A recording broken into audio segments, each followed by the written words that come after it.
میرے پاس ایک صاحب ہے، شراب پی پی کے نا اس کے ہونٹ یہ جلے ہوئے تھے.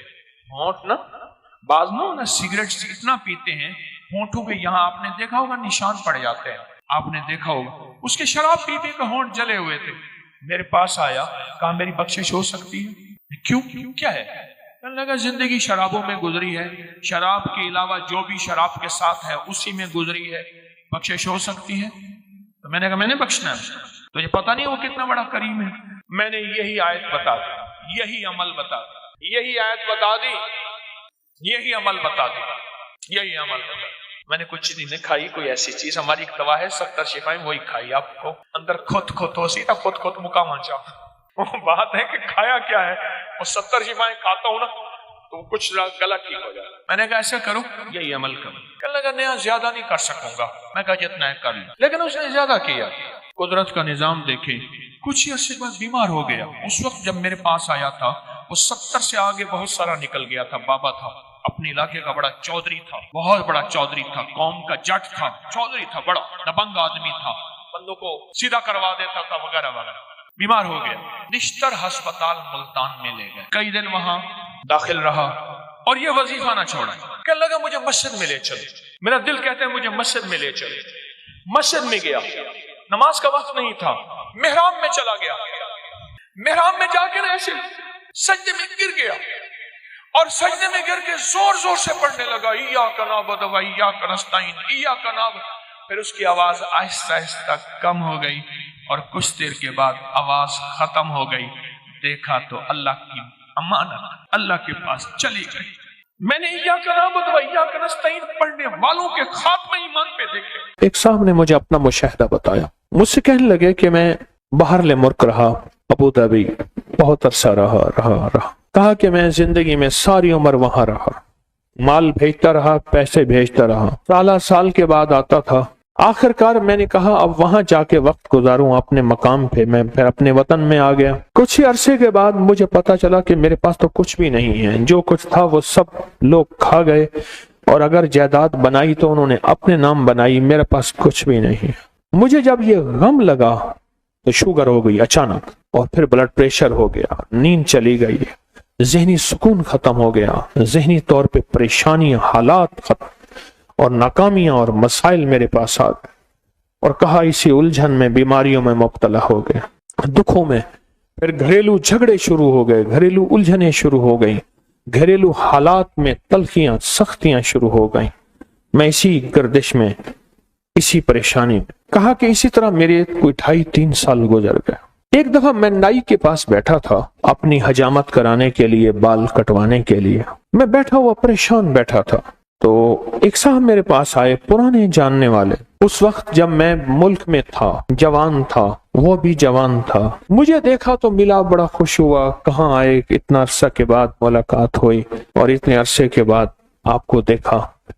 کیا حال ہو گیا ہے، اتنی جلدی بوڑھے ہو گئے ہو. دیکھ میں تیرا ہم عمر ہوں، میں تو جوان ہوں، اتنے بوڑھے تو نہیں ہیں. اس طرح کے حالات. تو کہا میں نے اسے سارے حالات سنا کہ میرے حالات یہ ہو گئے اور میری پریشانی. سنتے سنتے کہنے لگا ادھر آ. میرا بازو پکڑ لیا، میرے قریب آ کے بیٹھ. قریب بیٹھ گیا. کہا تجھے ایک وظیفہ دیتا ہوں، اگر مسائل کا حل چاہتا ہے، مشکلات کا حل چاہتا ہے، اور چاہتا ہے وہ چیز جو تو نے ساری عمر چاہی تھی تجھے مل جائے. اب ذرا اس لفظ پہ غور کیجئے گا، بڑا بھاری اور وزنی لفظ ہے.